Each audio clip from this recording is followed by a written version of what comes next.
Kapag wala kayong maisagot sa exam, ilagay ninyo magmahal.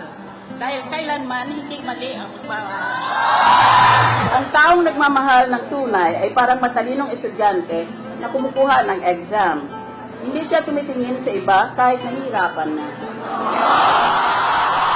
Anong height mo? Paano ka nagkasya sa puso ko? Balita ko magaling ka raw sa algebra. Can you replace my X without asking why? Ang pagmamahal ko sa iyo ay nasa kabilang klase mo. Ibang klase talaga. Taxi ka ba? Bakit? Kasi habang tumatagal, mapapamahal ako sa iyo. Ang pag-ibig ay parang ketchup. Matamis, pero maraming nakikisaw-saw. Buti pang kalendaryo may date. Kayo ba, meron? Maglaro tayo ng kahit ano. Huwag lang taguan. Kasi someone like you is hard to find. Ang pag-ibig ko sa iyo parang langka. Langka tapusan.